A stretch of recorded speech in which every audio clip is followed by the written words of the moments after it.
Hello and welcome to the Prickly Tacos YouTube channel. This is Hedron here, and in today's video we're going to be taking a look at the Division 2 and the Ongoing Directive gear set. Now, in Division 2, obviously gear sets have been available, and they've obviously added some additional gear sets to the game over time, and you can, I'm sure they're going to probably add some additional ones in as time goes on. But the Ongoing Directive was one that I was particularly interested in getting my hands on, and spent some time, obviously, from the launch of this game farming for these gear set pieces. Now, if I got it correct, I think you can only get these if you actually play the Black Tusk Invader missions. So you will have to wait till you reach, obviously, World Tier endgame to actually physically get access to being able to farm for these pieces. Now, what I hope to do on this video is to show you my loadout here that I've spent some considerable time on. Now, the reason for this is because the Ongoing Directive gear set is basically, or when you first get it, doesn't appear to be that good. You kind of, you look back at Division 1 and it's all about the gear sets and all their, sort of talents for having the 6 pieces.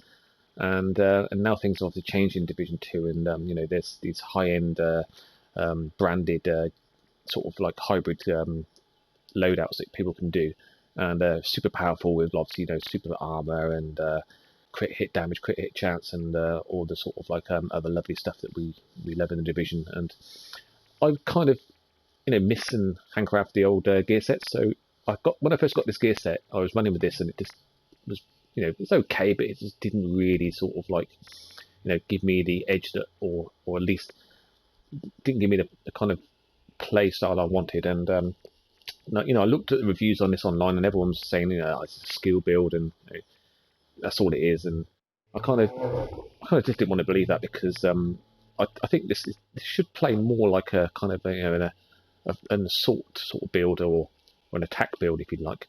And I think I've kind of reached that point now. I've actually managed to get it to actually play that way. So for those who have looked at this gear set and really liked it, but just had to abandon it, it just didn't really sort of work for them, or just didn't cut it in gameplay, I'm hoping this video will obviously convince you to give it another try. You will have to farm for some pieces, and obviously tweak this over time, but I think it's worth it, and I'm kind of enjoying it now, and it's a fun build, and that's the key, I guess. And the other thing is, I haven't tried this on PvP.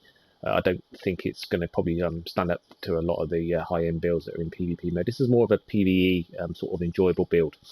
Having said that, I do run this online with other players playing, all the different sort of like mission levels right up to heroic.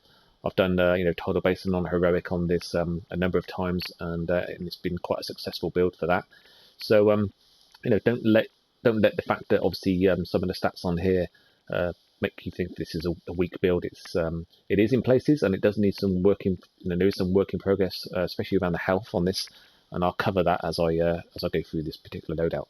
But it's certainly nevertheless a fun build, and also sort of like kind of a universal build, I would say. That's my opinion on this particular one I've got here, but I'd be interested in what your comments are. Anyway, let's have a quick look at the overview then. So I'm running this particular loadout with the survivalist specialization. I have a P416 G3 custom as a primary weapon, with the P90 secondary and the Liberty pistol. And with the 6-piece gear set I have here, it gives me some 206,000 armor, which is okay. I mean, it's I've seen some insane levels of armor on some of the builds, but from a gear set point of view, that's reasonably okay. The health, on the other hand, is pretty rubbish in this one, and I realised that, and I'm kind of at the moment that's an area that I need to focus on to try to tweak this a little bit without sacrificing some of the other sort of attributes I've got on this build. And skill power on this is 1600, so reasonably good skills. So let's have a quick look at the specialization on here. I've got the survivalist. Now I've gone for that for the incendiary rounds because of the burn damage perks you get on this gear set piece. You also can use the demolitionist one, because you also got the you got some not incendiary rounds. You've got some sort of like concussion grenade perks as well. So on the frag grenades, so you don't always have to go for incendiary. I've typically gone that way because I like the incendiary rounds, and I've got some good sort of mods on there to improve those attributes. So I know going forward, obviously in the next patch, they're looking at allowing the specializations to pick which tree you want to re-spec your talents to. So at the moment, the specialization tweaks the assault rifle, and obviously the others obviously have their own targeted perks and bonuses on particular weapon types. Now, I know going forward that's going to change, and you can obviously target a particular weapon type you want based on the specialization tree that you select.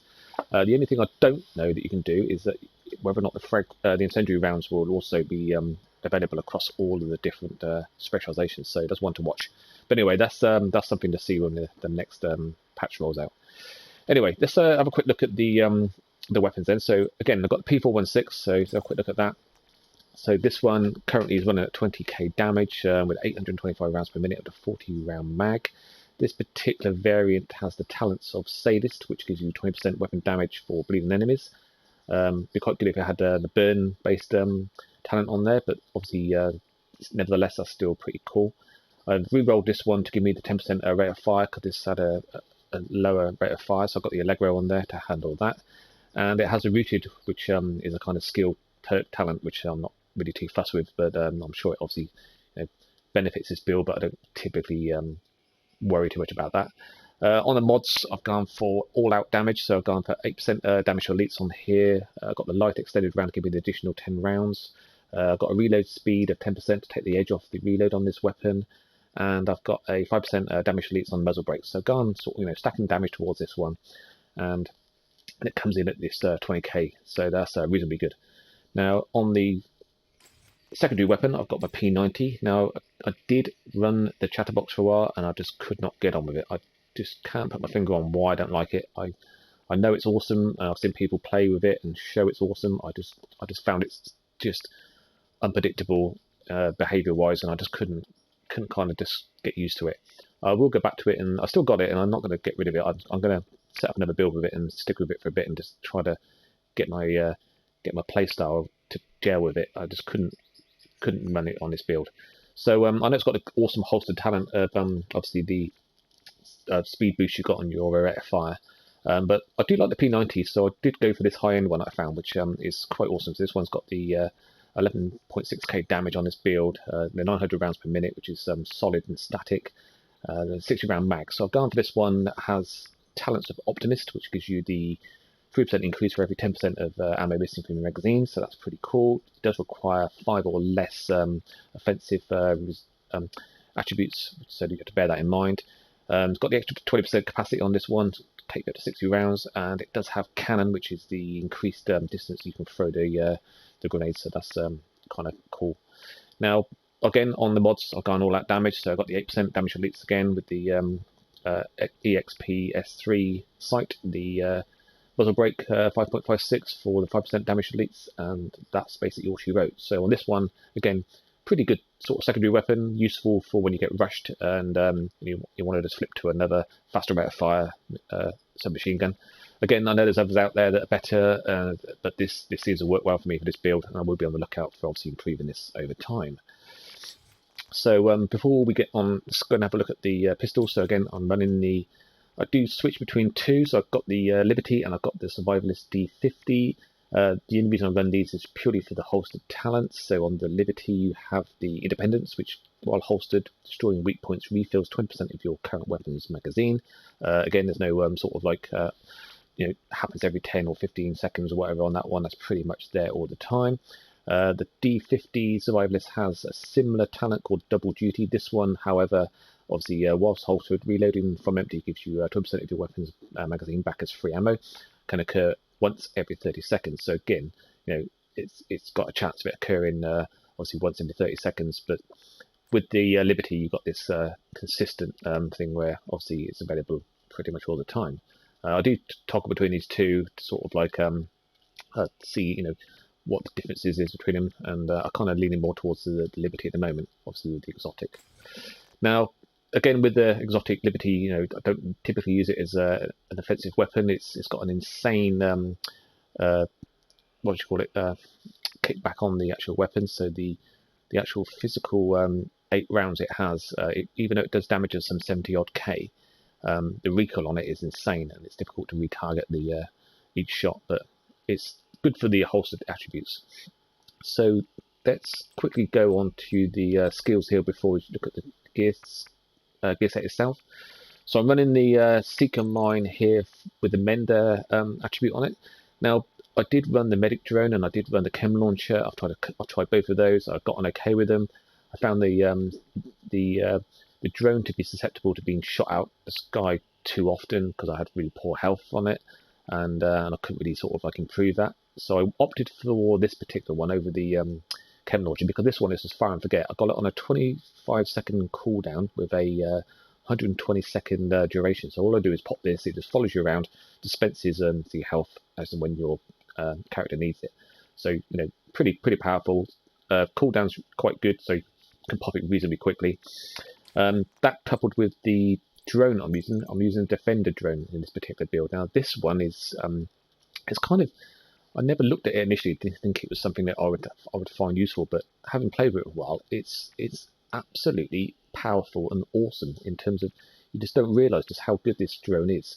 Now, having said that, it does take some getting used to, and one thing to bear in mind is that when you deploy this drone, you have to be either stationary or only moving very slowly, because unless it's above your head, it's not working in this configuration. So you just have to bear that in mind. And when it does obviously work, it allows you to sort of like, you know, go toe to toe with any enemies, and you just don't take any incoming bullet damage. Now, I use this typically if you've got like a heavy with a minigun, or you've got like one of the NPCs that goes prone with a light machine gun. You know, this is kind of useful for that because you can pop this, be impervious to the incoming fire, and then obviously have the ability to have that 26 seconds or so to take that target out.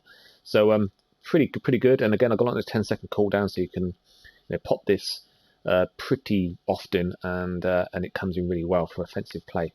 Again, sort of like, I don't see it as a defensive kind of drone. It's more of, I use it more of an offensive one. So I'll literally you know, use this when I want to go toe to toe, or sort of like take on an enemy at distance, whatever. And the other thing also that it benefits you from is if you're engaged with like enemies and you've got snipers around, if you pop this one, then you don't have to worry too much about the single shot stripping your armor from a high-powered sniper rifle, because again, it takes those incoming shots.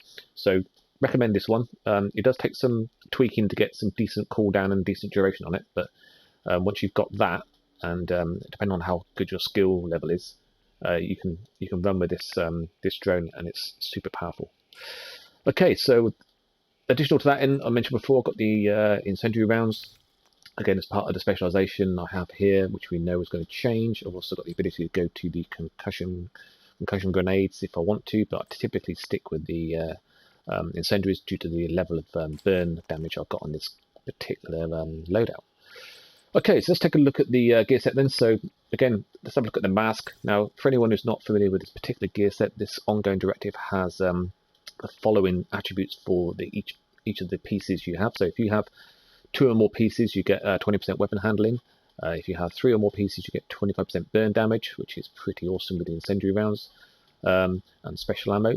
If you have 4 or more pieces, you get 25% bleed damage, which again, you know, if you're running the demolitionist, you've got the frag grenades and concussion grenades, that works quite well for that.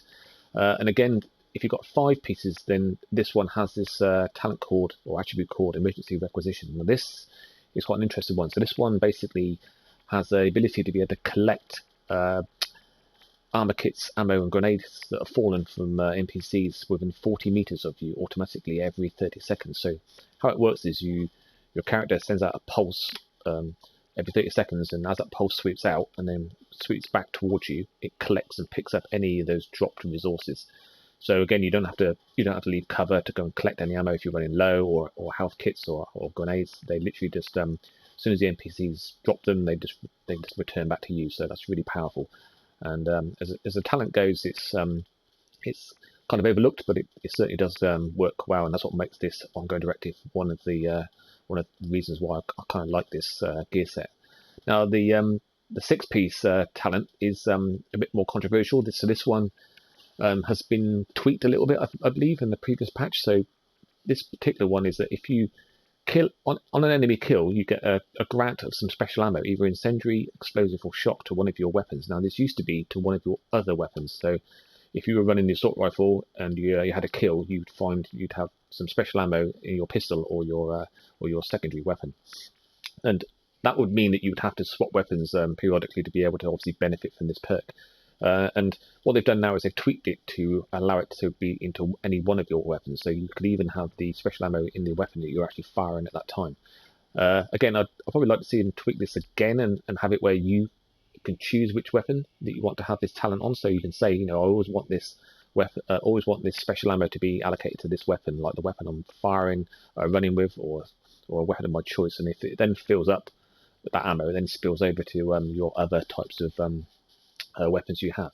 That would truly make this an awesome attribute for this ongoing directive. But whether that's something that we see happen or they tweak it, in a different way to make it slightly better still would be good to see.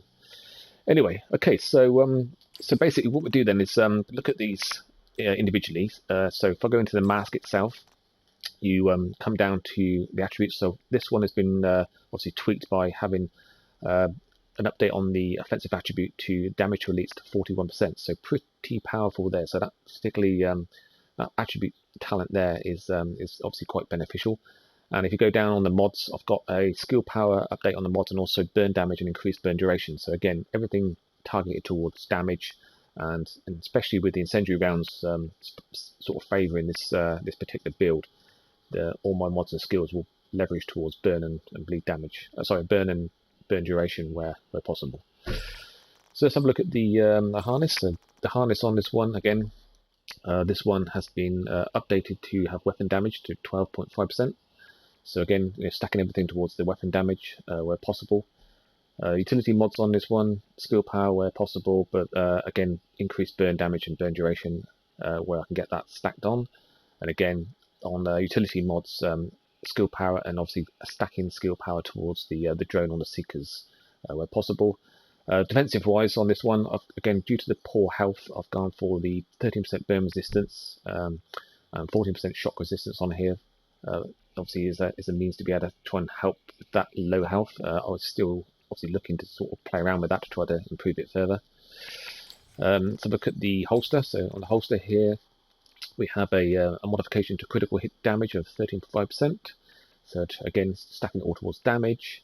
On the mods on here, 2 mod slots. We've got skill power, reload speed, 5% increase, and on the actual utility mod, we have some more burn and bleed damage to increase that damage further. Moving over to the knee pads. So the knee pads on this one are basically has a cooldown reduction modifier to 13% to help with the skills, and this one has this one has 2 slots. So the utility slot, again, skill power and seeker skill power is the reason for that one. And the bottom one, the offensive mod slot on this one, has a 1% weapon damage with a 1.5% assault rifle crit hit and a 2.5% assault rifle crit damage. Now, again, to keep an eye on these, and obviously if you need to get better ones, then just remember to swap them in and out because you'll benefit from that. Now I know these offensive these mods, protocol mods and utility mods are getting tweaked, I think, in the next patch. So I don't quite know if that's going to impact on this particular build, whether they're going to be nerfing those or sort of like tweaking them in such a way that I have to reorganize my set. I'll have to wait and see how that pans out, but hopefully it shouldn't impact on this build too much, but only time will tell. So a quick look at the gloves.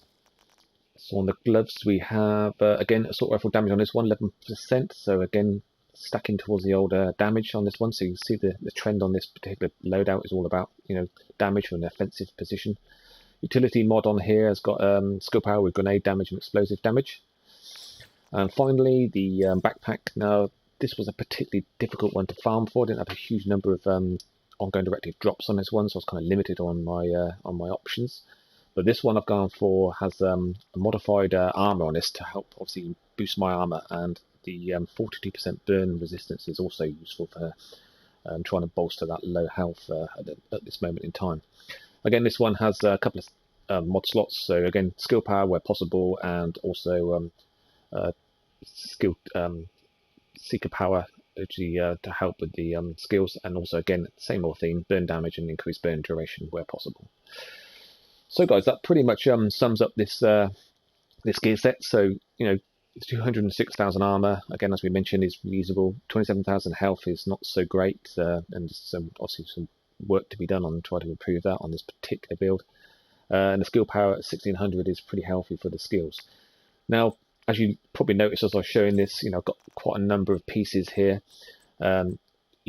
You have to farm to get the right piece, and now don't necessarily get hung up on the gear score either, because some of these higher gear score pieces have different attributes, and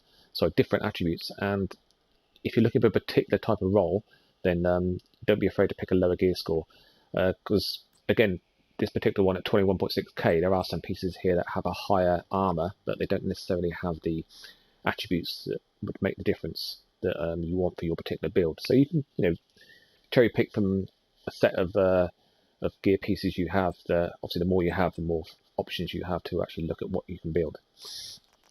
Okay, so I'll tell you what, then let's take a look at this in action. So I'm going to go down into the shooting range in the base operations and just fire off the 416 and the P90 and just see kind of what sort of damage I'm getting from this build. Okay, so let's take a look at that. Come on over here, Agent. You're going to want to see this.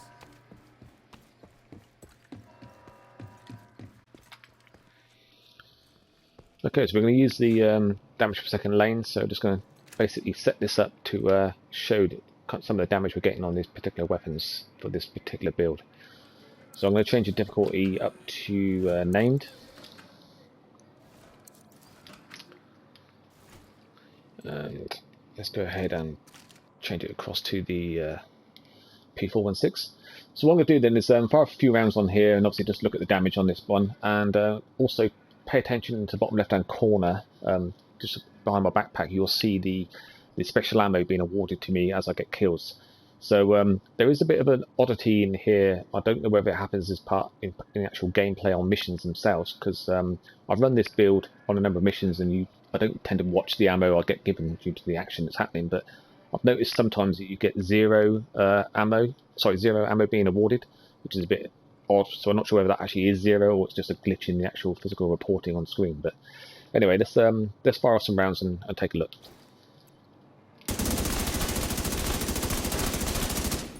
Agent in need of backup.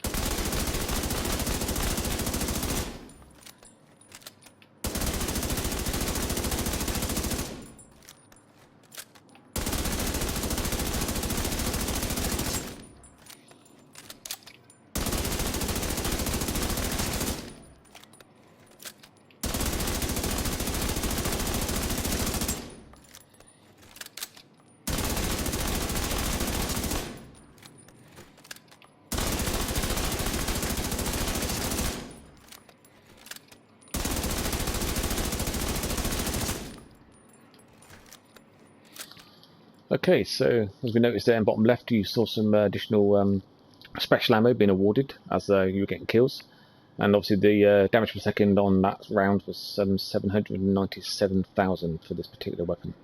So that was the custom P416. Obviously it's got the 20k damage on there, but all the Gearset additional damage stacked with it. So let's now reset this and take a look at the P90.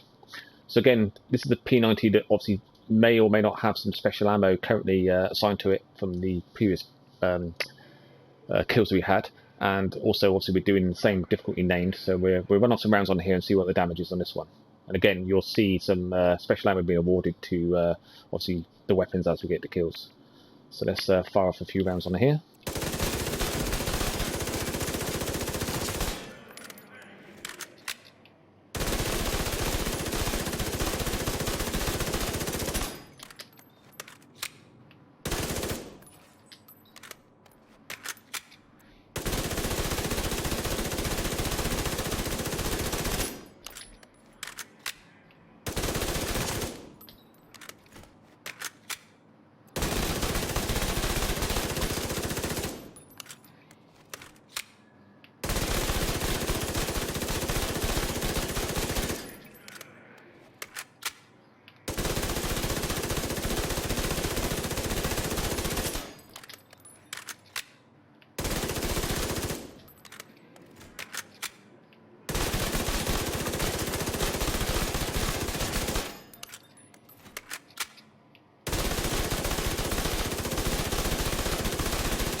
Okay, so a few rounds there with the P90. So again, damage on here 344,000. So again, this weapon obviously it is a difficulty named boss targets.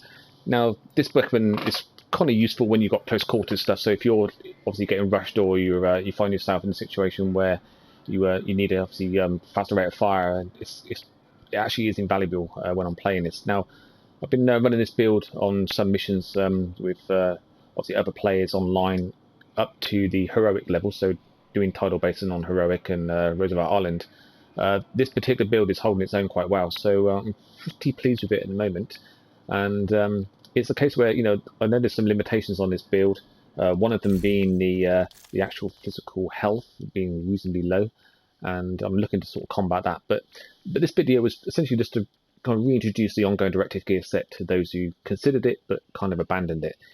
I think you can make this work. It's, again, as I mentioned, it's not a build for everything. It's certainly not going to be any good in or that good in PvP. It's more of a fun build to play PvE at different levels of the missions right up to heroic, and you can run this pretty comfortably. The damage on the weapons I think is pretty reasonable. I would add that the health on here is not, and that does need work. And you can minimize that by the way you play. You just need to be careful that when you're in a burn situation that you roll out of that and relocate. Likewise with the acid and the poison and stuff of that nature, you need to steer well clear of that. I've had many a case where I've gone down in a match not knowing what caused it, and I just happened to be sort of sat near or in a location where there's poison or something that's obviously causing your health to go. And because the health's so low, it just strips in seconds. So anyway, so I hope you guys enjoyed this video. And again, if there's any comments or questions, whatever, leave them in the comments below. Again, I'm hoping this sort of was a kind of reintroduction to the ongoing directive gear set. I might look in the future to look at the hardwired and the True Patriot, because True Patriot I think is quite a good build. I've seen quite a few players playing that effectively. Less so on the hardwired particular gear sets. That one looks like it's more of a pure skill build, where I'd consider the Ongoing Directive now as a kind of more of a hybrid. It's certainly got skill talents. You can tweak them to however you want, but I've gone more for an offensive mode, and I think this is a good build to have. It's a fun build in PvE, and it's also a build which you can tweak to make it super effective at difficult mission levels, and basically from that point of view, it's certainly one to consider in your loadouts. Anyway, hope you guys found that useful. Catch you next time. Bye for now.